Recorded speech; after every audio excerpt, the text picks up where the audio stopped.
फडणवीस सरकारचा शेतकऱ्यांसाठी मोठा निर्णय 2 लाखांपर्यंत कर्जमाफी नियमात मोठा बदल। पूरग्रस्त शेतकऱ्यांसाठी दिलासादायक मोठी बातमी समोर आली आहे।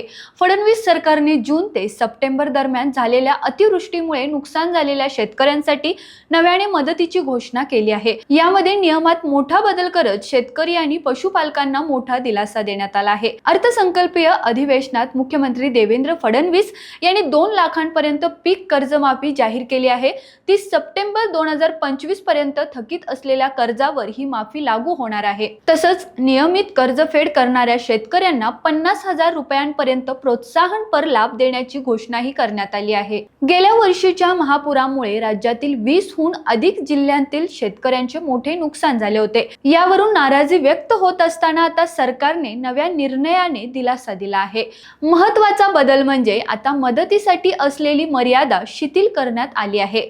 तसेच पूर्वी मर्यादित जनावरांना मदत मिळत होती, पण आता मृत किंवा बेपत्ता असलेली सर्व जनावरे मदतीसाठी पात्र असतील। त्याचबरोबर अल्प व अत्यल्प भूधारकांपुरते मर्यादित न ठेवता सर्व अपघातग्रस्त पशुपालकांना मदत मिळणार आहे। मदतीचे तपशील असे आहे की मृत दुधाळ जनावरांसाठी 37,500 रुपये, ओढकाम करणाऱ्या जनावरांसाठी 32,000 रुपये, तसेच लहान जनावरांसाठी 20,000 रुपये, शेळी मेंढीसाठी 4,000 रुपये, कुक्कुट पालनासाठी प्रति कोंबडी 100 रुपये, तसंच पडझड झालेल्या गोठ्यांसाठी 3,000 रुपयांची मदत जाहीर करण्यात आली आहे। या निर्णयामुळे पूरग्रस्त शेतकरी आणि पशुपालकांना मोठा आधार मिळणार आहे।